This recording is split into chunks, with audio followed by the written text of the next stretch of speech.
नमस्कार, R&D special में आपका स्वागत है। मैं हूं मनोज सैनी। मैं महाराज नहीं, यह कहना है नागरिक उड्डयन मंत्री ज्योतिरादित्य सिंधिया जी का।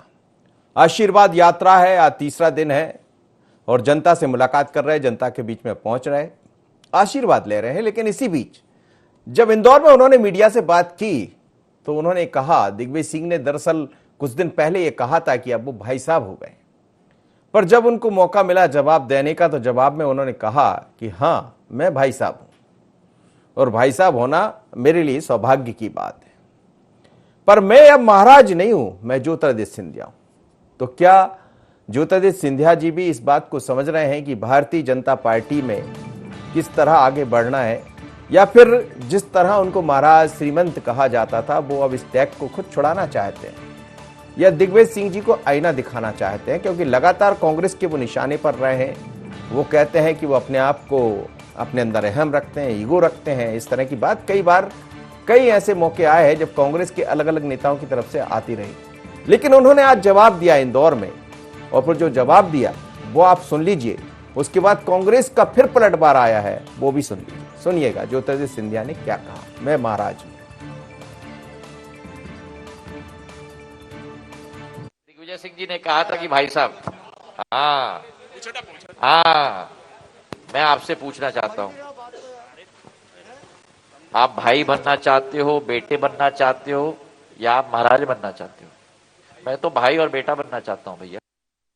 अपना सौभाग्य समझता हूं कि अगर भाई साहब की उपाधि मुझे मिली है। भाई तो जीवन पर्यंत होता है और इस दुनिया में रहने के बाद भी भाई रहता है। महाराज मेरा अतीत है, मेरा वर्तमान ज्योतिरादित्य सिंधिया है। मैं जो है, अगर उनकी आत्मा से आवाज निकली है तो मैं उन्हें धन्यवाद दूंगा। यही तो कांग्रेस कह रही थी उनसे कि कांग्रेस को महल में मत घुसेड़ो, महल को कांग्रेस में लाओ। तो कह रहे थे कि नहीं, मैं तो श्रीमंत हूं। आपको मैं याद दिलाना चाहता हूं कि इस प्रदेश में बुआ जी मंत्री हैं और उन्होंने इस बात के लिए संघर्ष किया कैबिनेट में, और जो है राजपत्र में लिखवाया श्रीमंत नाम के आगे। ये आप जरा इतिहास उठा लीजिएगा। तो ये अच्छी बात है अगर जो है उन्हें इस बात का एहसास हो रहा है और वो महसूस कर रहे हैं। तो यही तो कांग्रेस कह रही थी, इतना ही सा तो संघर्ष था कि आप कांग्रेस को महल में मत कैद करिएगा, कि महल को कांग्रेस में शामिल कर लीजिएगा तो कांग्रेस महान हो जाती, कांग्रेस का संगठन खड़ा हो जाता। भारतीय जनता पार्टी ने उन्हें सड़क पे ला के ये काम किया। इसके लिए भारतीय जनता पार्टी को भी हम धन्यवाद दे देते हैं कि उन्होंने कांग्रेस के इस काम को कर दिया। चलिए, तो आप भी वही कहना है कि कांग्रेस यही चाहती थी वो श्रीमंत या महाराज से बाहर आए, और जो काम हम नहीं कर पाए वो भारतीय जनता पार्टी ने कर दिया। लेकिन किसने क्या किया एक अलग मुद्दा है। पर क्या ज्योतिरादित्य सिंधिया जी भी समझ रहे हैं कि भारतीय जनता पार्टी की किस तरह का काम करने का तरीका है, सलीका है? और क्या वो ये भी मान रहे हैं कि लोगों ने कहा, उन्होंने अपने आप को कभी नहीं कहा कि मुझे कहिए श्रीमंत या महाराज, लेकिन अब वो उस लाइन को ही दूर करना चाहते हैं और इसीलिए ने कहा कि वो मेरा अतीत था, अब मेरा वर्तमान है, मैं ज्योतिरादित्य सिंधिया हूं। तो चलिए, मेरे साथ तीन मेहमान जुड़े हैं। चिंतामणि मालवीय जी है, प्रदेश उपाध्यक्ष भारतीय जनता पार्टी के। गौरव चतुर्वेदी, वरिष्ठ पत्रकार। जितेंद्र मिश्रा, प्रवक्ता कांग्रेस के। जितेंद्र मिश्रा जी, आप भले कुछ भी कहें, लेकिन वो कह रहे हैं कि मैं महाराज नहीं हूं। नहीं, देखिए, सवाल इस बात का है मनोज जी कि आपका चरित्र क्या कहता है, आप कहते क्या है और आपका चरित्र जो वर्णन करता है उसमें बहुत अंतर है। इसी की लड़ाई को लेकर के हम लगातार प्रयास कर रहे थे कि कांग्रेस एक आंदोलन है, इसमें राजे महाराजाओं से पीछा छुड़ा के हमने कांग्रेस को खड़ा किया है और आम जनमानस के लिए एक ऐसी पार्टी है जिसको वो समझता है कि हमारी पार्टी है। लेकिन मान नहीं रहे थे आदरणीय सिंधिया जी। जैसे कि अभी भूपेंद्र गुप्ता जी ने भी बताया कि जब तक श्रीमंत ना लिखो, जब तक उनको ऐसा लगता नहीं था कि हमारा सम्मान हो रहा है। बुआ जी का तो आपने देखा, हम लगातार ये प्रयास करते रहते कि सिंधिया जी आप आम जनमानस की तरह व्यवहार कीजिए, लेकिन आज उनकी समझ में आया, उनको बधाई। इसी की लड़ाई कांग्रेस में लड़ती रही है उनसे कि आप राजमहल में बैठ के राजनीति बंद कीजिए, आपको सड़क पर आना चाहिए, आपको आम जनता और आम कार्यकर्ता के साथ में बैठना चाहिए। लेकिन जो दूरी उन्होंने बना रखी थी, एक हर चीज महल से तय होगा, ग्वालियर चंबल में पत्ता भी नहीं हिलता था उनकी मर्जी के बिना, ये कांग्रेस ने हरदम इसका विरोध किया था कि महाराज आम जनमानस की आवाज देखकर तो ऐसा नहीं लग रहा है, ऐसा लगता है कांग्रेस उनको बदनाम करती थी, अब तो वो सड़क पर हैं, जनता के साथ है, जनता का आशीर्वाद ले रहे हैं, जनता की बात कर रहे हैं, कह रहे हैं कि मैं ज्योतिरादित्य सिंधिया हूँ। नहीं, देखिए, मेरा ये कहना है कि श्रीमंत जी ने लड़ाई लड़ी अपने नाम के आगे श्रीमंत लगाने का। उनकी जिस तरह की कार्यशैली थी उसका मनोज जी आपने कवर किया है। उनकी भाषा शैली को आपने देखा। कल बाजीराव पेशवा की जन्मस्थली पर उन्होंने कई भारतीय जनता पार्टी का जिक्र नहीं किया। उन्होंने कहा है ये मेरे परिवार ने बनाया। जहां देखो वहां उनके परिवार ने बनाई चीज।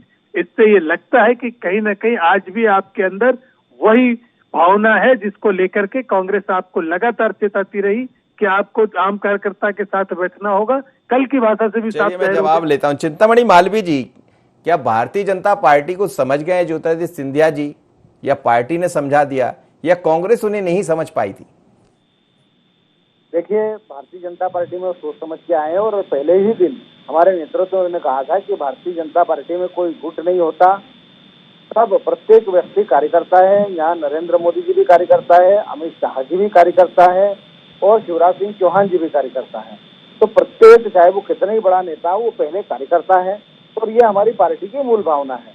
इसी भावना को अगर माननीय सिंधिया जी ने अंगीकार किया है तो ये वास्तव में एक प्रशंसा की बात होना चाहिए और उन्होंने सोच समझ करके ये सब किया है। जहाँ तक राजा महाराजा का विषय है, और ये कह रहे हैं कांग्रेस के हमारे प्रवक्ता मित्र कि भाई वो पहले हम कहते थे कि राजमहल को कांग्रेस में लाइए, कांग्रेस को राजमहल में मत ले जाइए। तो यही बात उन्हें दिग्विजय सिंह से भी कहना चाहिए कि भैया ये राजा वाजा कहलवाना आप बंद करो, अब क्या राजा। तो दिग्विजय सिंह को भी इनको इसी तरह की मांग करना चाहिए और उनके दिमाग में भी जो कहीं राजा है थोड़ा बहुत, तो उस राजा को सड़क पर से, राजमहल से बाहर लाना चाहिए, चांचोड़ा से, और वहां से बाहर ला करके सड़कों पर लाना चाहिए। वो कांग्रेस में लाना चाहिए उनका राजमहल भी, उनके राजत्व को भी। केवल इतना पर्याप्त नहीं है।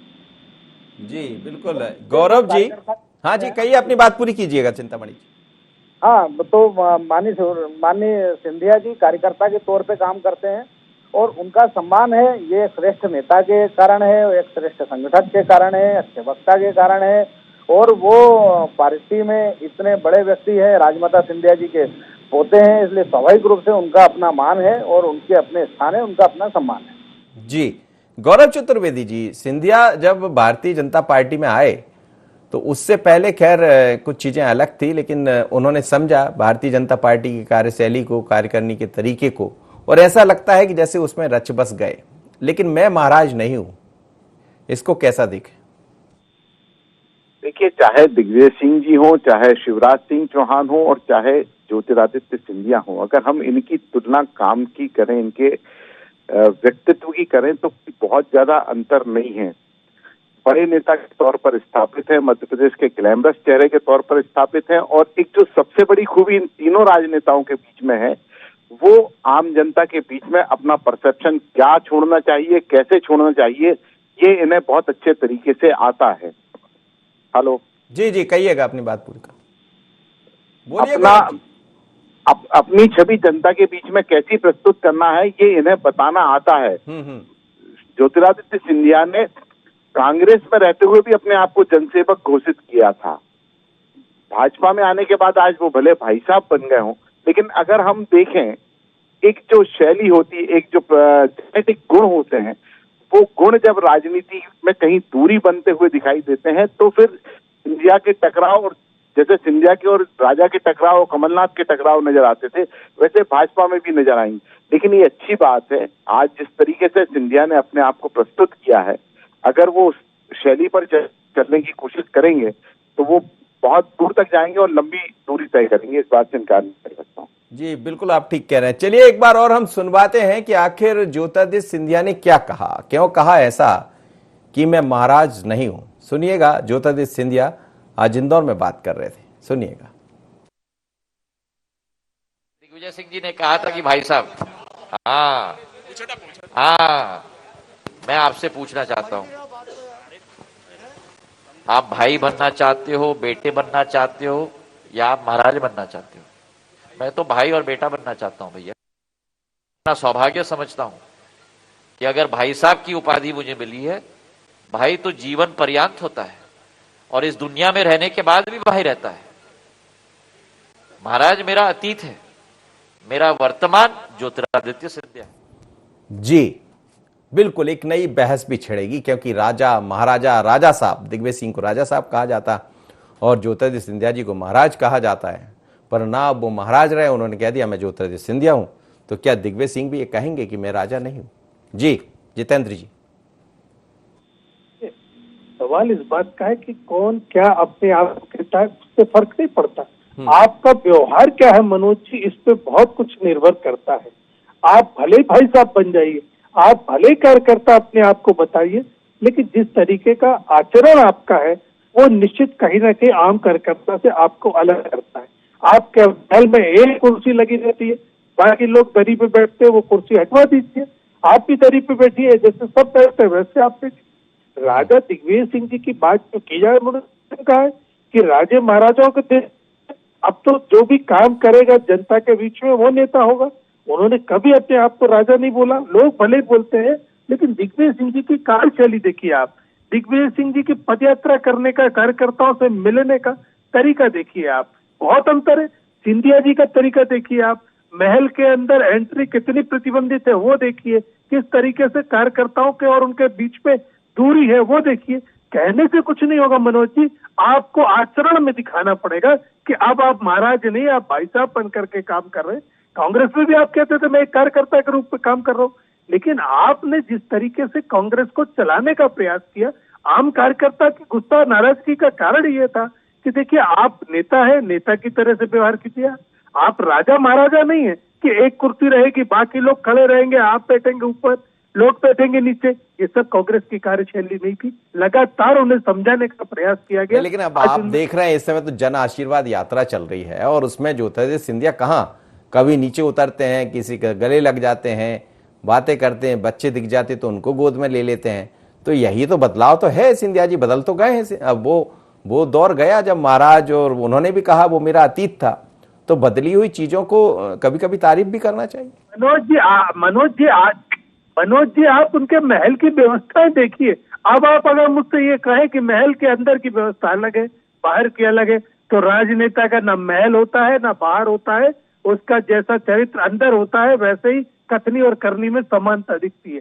आप महल के अंदर कार्यकर्ताओं की एंट्री देखिए, उनका मिलना सुलभ हो जाए, उनका एक जो अंदर जो उनके महाराजा का फीलिंग, महाराजा का जो भाव है वो खत्म हो जाए। हमने तो अभी भी स्वागत किया और स्वागत करेंगे, क्योंकि आम कांग्रेस का कार्यकर्ता उनसे यही सलाह देता रहा कि महाराज अपने आप को परिवर्तित कीजिए।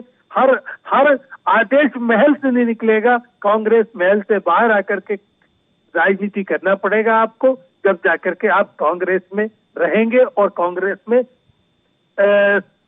कांग्रेस के कार्यकर्ता का समर्थन। यही तो उन्होंने कहा था कि मैं सड़क पर आ जाऊंगा यदि आपने काम नहीं किया। वो कह रहे थे मैं सड़क चापी हूं, जब तो आ गए। देखिए आप सड़क पर आ गए, आपको भी सड़क पर ला दिया था। नहीं देखिए बात वही आई फिर कि आपने अपने आप को सड़क पर ला करके आपके उस दल को, जिसको आप कहते थे कि कांग्रेस मेरी पार्टी है, कांग्रेस में आजीवन रहूंगा, उसको आपने सत्ता से नीचे गिरा दिया। तो ये चरित्र जो आपका है, ये भारतीय जनता पार्टी में किस दिन दिखाएंगे आप? कैसे भाई? आपने जिस तरीके का इतिहास आपने बनाया है, कहीं पुनरावृत्ति ना हो जाए। तो इसलिए मेरा ये कहना है कि आपको एक साधारण कार्यकर्ता, एक शिष्ट राजनेता की भूमिका में आना पड़ेगा, और राजमहल का जो परछाई आपके पीछे चल रही है उससे बाहर निकलना चाहिए। और मैं बधाई देता हूं, अगर उन्होंने कहा है उनके आचरण में, उनके व्यवहार में ये चीज दिखती है, तो निश्चित बहुत बड़ा सुधार है उनके अंदर। चलिए जी, चिंतामणि जी, भारतीय जनता पार्टी एक ऐसा संगठन है जहां आकर कोई भी हो, चाहे वो ज्योतिरादित्य सिंधिया जी हो या अन्य कोई भी, जो भी लोग आए हों, बीजेपी का संगठन है, चाल चरित चेहरे की बात भी होती है, और यहाँ एक अनुशासन सिखाया भी जाता। तो क्या बड़े जल्दी से ज्योतिरादित्य सिंधिया जी ने इस बात को पकड़ लिया, समझ लिया? देखिए बहुत पहले दिन से उन्होंने कहा कि मैं बहुत एक कार्यकर्ता भाव से पार्टी में आया हूँ, कार्यकर्ता की तरह काम करूंगा, बार बार उन्होंने कहा है। और इसलिए और उन्होंने, आप देखें कि मंदसौर में, नीमच में, अनेक स्थानों पर जब उन्होंने प्रवास किया तो वो भाजपा के जिलाध्यक्षों से मिले, वो संगठन के प्रमुख लोगों के आवास पर गए, उनसे बात की, और मतलब उन्होंने अपने आप को एक कार्यकर्ता भाव उनमें परिलक्षित होता है। इसलिए कांग्रेस की आशंका यदि है तो वो ज्यादा खुश ना हो, वो कार्यकर्ता भाव में है। दूसरा ये कि ये जब जिस राजत्व की बात कर रहे थे और राजा महाराजा और महल की बात कर रहे थे, तो जो सबसे बड़ा जो राजा कांग्रेस पार्टी में है और महल है, वो तो राहुल गांधी जी है, सोनिया गांधी जी है। वो किसी को आसानी से उपलब्ध ही नहीं है, राहुल गांधी जी। और हेमंत बिस्वा शर्मा ने तो बड़ा इंटरेस्टिंगली उसको कहा कि जहाँ सब हम बड़े बड़े नेता मिलने गए तो वो अपना कुत्ता खिला रहे थे और कुत्ते को बिस्किट खिला रहे थे, वही हमें खिला रहे थे।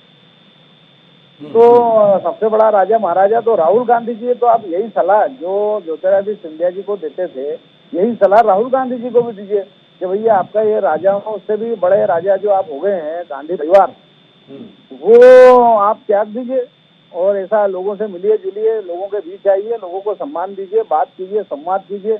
और हर 15 दिन में, महीने 2 महीने में आप बाहर चले जाते विदेश अज्ञात तरीके से, तो ये सब बंद कीजिए, ये राजा महाराजाओं की बातें। आपका हर समय जो है वो जनता के बीच रहना चाहिए। ये उनको भी समझाएं तो बड़ा अच्छा रहेगा, ये कांग्रेस सुधरेगी उससे। लेकिन सिंधिया जी तो समझ गए। हाँ, सिंधिया जी समझ गए, अब राहुल गांधी जी को भी समझ जाना चाहिए। तो ये आपने समझा दिया है, वो खुद समझ गए?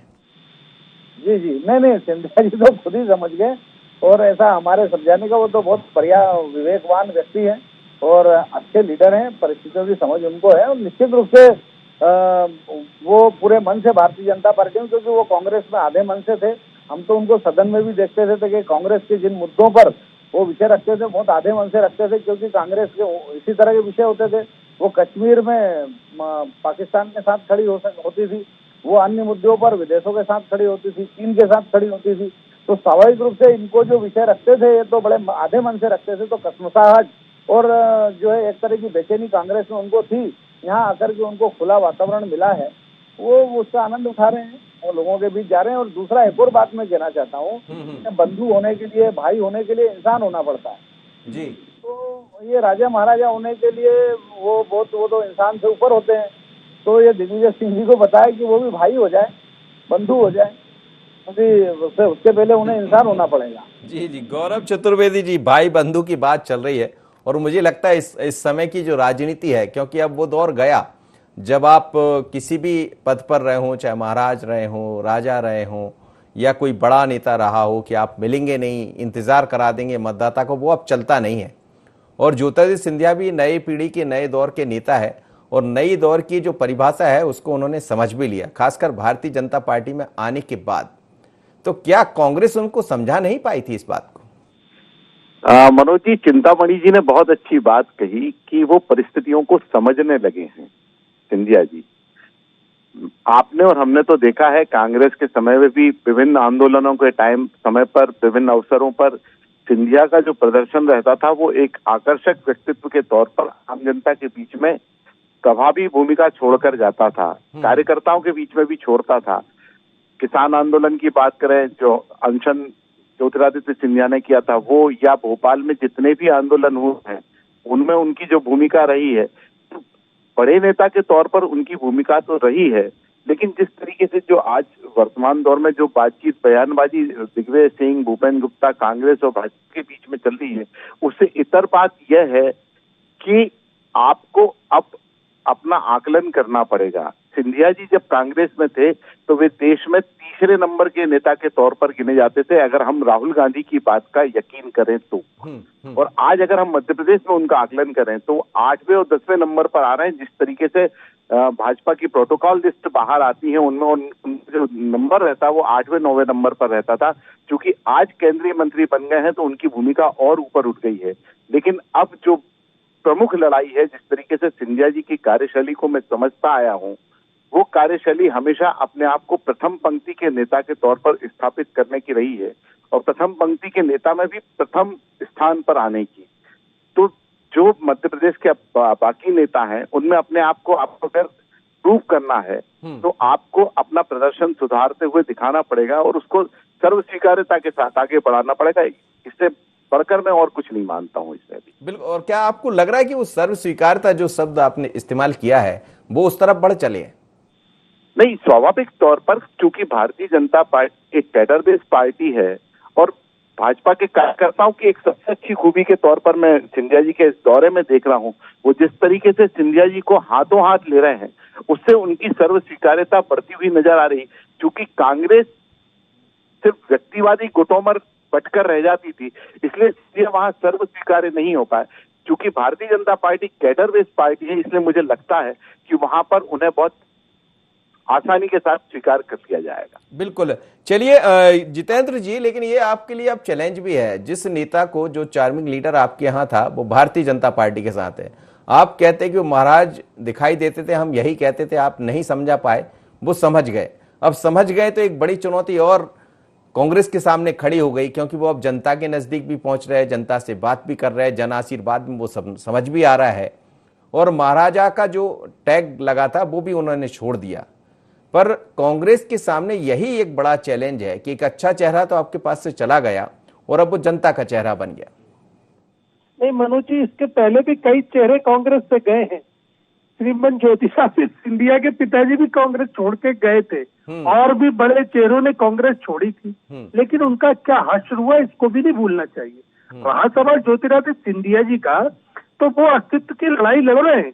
उन्हें मालूम है कि मैं अब भारतीय जनता पार्टी में बिल्कुल नहीं पचाया जा सकूंगा यदि मैंने अपने पुराने हाव भाव जारी रखे, तो इसलिए मेरे अंदर परिवर्तन बहुत जरूरी है। कोई ये जनसेवा के लिए परिवर्तन नहीं हुआ, ये अपने अस्तित्व को बचाए रखने की लड़ाई है। क्योंकि भारतीय जनता पार्टी में लगातार चाहे क्रिकेट एसोसिएशन के माध्यम से, चाहे मालवा और चंबल के माध्यम से, उनके अंदर बहुत भारतीय जनता पार्टी के अंदर विरोधी खड़े कर रखे थे, उन सबको डाइजेस्ट नहीं हो रहे थे, इसलिए ये पैतरा चलना पड़ा।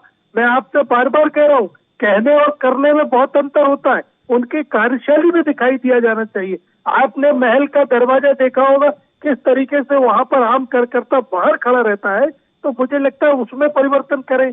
केवल भाई साहब बनने से काम नहीं चलेगा, भाई साहब के कार्य प्रणाली को आपको अपनाना पड़ेगा, क्योंकि आपकी बुआ जी हो, चाहे आप हो, आपने श्रीमंत लगवाया अपने आगे। आपकी बुआ जी ने तो बाकायदा लड़ाई लड़ी थी कि मेरे आगे श्रीमंत लगाइए, तो जब तक इन भावनाओं से नहीं निकलेंगे। चलिए आप भी समझिए, बीजेपी भी समझेगी। चिंतामणि जी, भाई साहब का बड़ा एक अलग अंदाज होता है भारतीय जनता पार्टी में जी।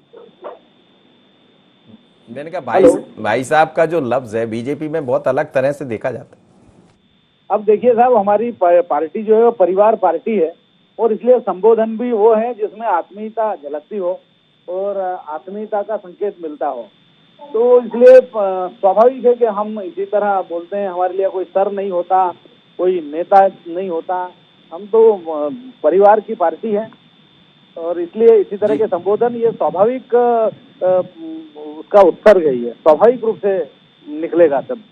चलिए बहुत बहुत धन्यवाद आप सभी मेहमानों का मेरे साथ। अब समय इजाजत नहीं देता है, लेकिन मध्य प्रदेश में भारतीय जनता पार्टी इस समय जन आशीर्वाद यात्रा निकाल रही है, और जन आशीर्वाद यात्रा में 3 अलग अलग यात्राएं निकली। एक यात्रा की अगुवाई ज्योतिरादित्य सिंधिया कर रहे हैं, मालवा निमाड़ में है, देवास भी गए, वो खरगोन के कुछ जगह भी गए, शाजापुर भी गए, और अभी यात्रा जारी है। लेकिन यात्रा के बीच में उन्होंने ये समझ लिया है कि भारतीय जनता पार्टी की कार्यशैली क्या है, कैसे मुझे आगे बढ़ना है, और जनता के बीच में कैसी पैठ बनाना, बीजेपी के नेताओं के बीच में कैसा सामंजस्य बिठाना।